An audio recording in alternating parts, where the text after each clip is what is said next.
তলাবাজি সংস্কৃতি এত সহজে উঠে যাবেন ভাবার কোনো কারণ নেই। পুলিশকেও বলা হয়েছে এরকম কমপ্লেন নিলে তাদেরকে অ্যারেস্ট করা, ব্যবস্থা নেওয়া, এবং সেই তোলাবাজরাই আমাদের অনেক লোকের সঙ্গে চিপকে গেছে।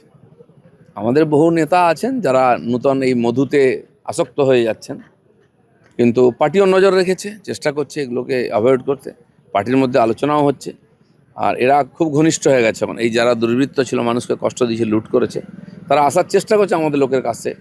তো আমার মনে হয় যে বিজেপি নজর রেখেছে, এবং মানুষ যে উদ্দেশ্য নিয়ে পরিবর্তন করছে সেটা যেন ভুলে না যাই আমরা। আমাদের প্রত্যেকের দায়িত্ব এইসব লোক থেকে দূরে থাকা এবং এদের অন্যায়ের বিচার করা। কর্মীরা সতর্ক আছেন, কর্মীরাও কমপ্লেন করছেন এসে।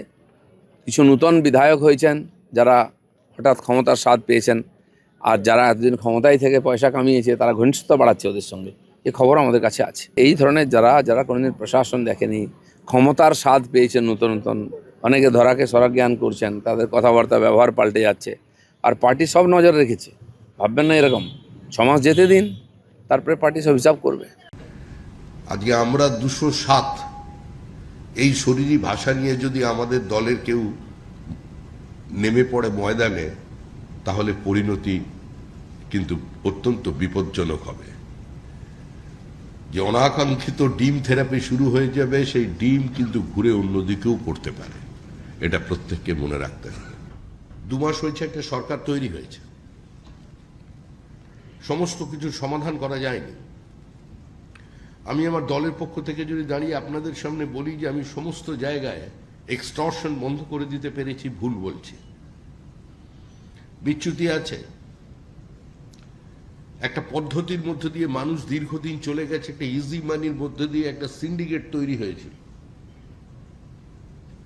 ক্ষমতার পট পরিবর্তনের সঙ্গে সঙ্গে সমস্ত পরিমণ্ডল যে বদল হয়ে গিয়েছে এরকম নয়।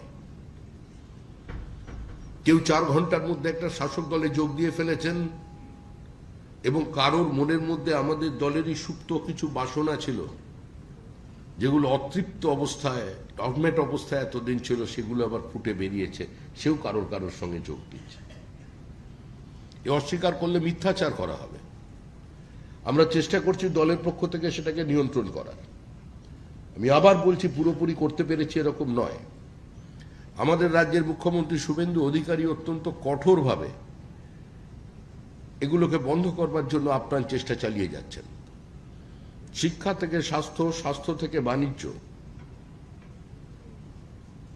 আজকে কারোর বাইরে কেউ কিছু নেই। সমস্ত জায়গাতেই কিছু মানুষ চাইছেন ঢুকে পড়তে রাজনীতির পতাকা নিয়ে। এখন যে কোনো জায়গায় কোম্পানি খুলতে গেলে আপনি নিজেই নিজের ইট কিনতে পারবেন, সিমেন্ট কিনতে পারবেন, বালি কিনতে পারবেন। কেউ যদি যায়, ফোন করার ব্যবস্থা আছে, ফোন করবেন, দেখবেন হয় সে সেখান থেকে চলে গেছে, না হলে লকআপের ভিতরে ঢুকে গেছে। এই ব্যবস্থা আমরা অন্তত করতে পেরেছি। যদি সর্বত্র করতে পারা গেছে, এটা এ কথা বললে মিথ্যাচার করা হবে, করতে পারিনি।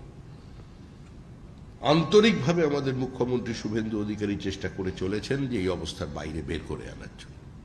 এবিপি আনন্দ, এগিয়ে থাকে, এগিয়ে রাখে।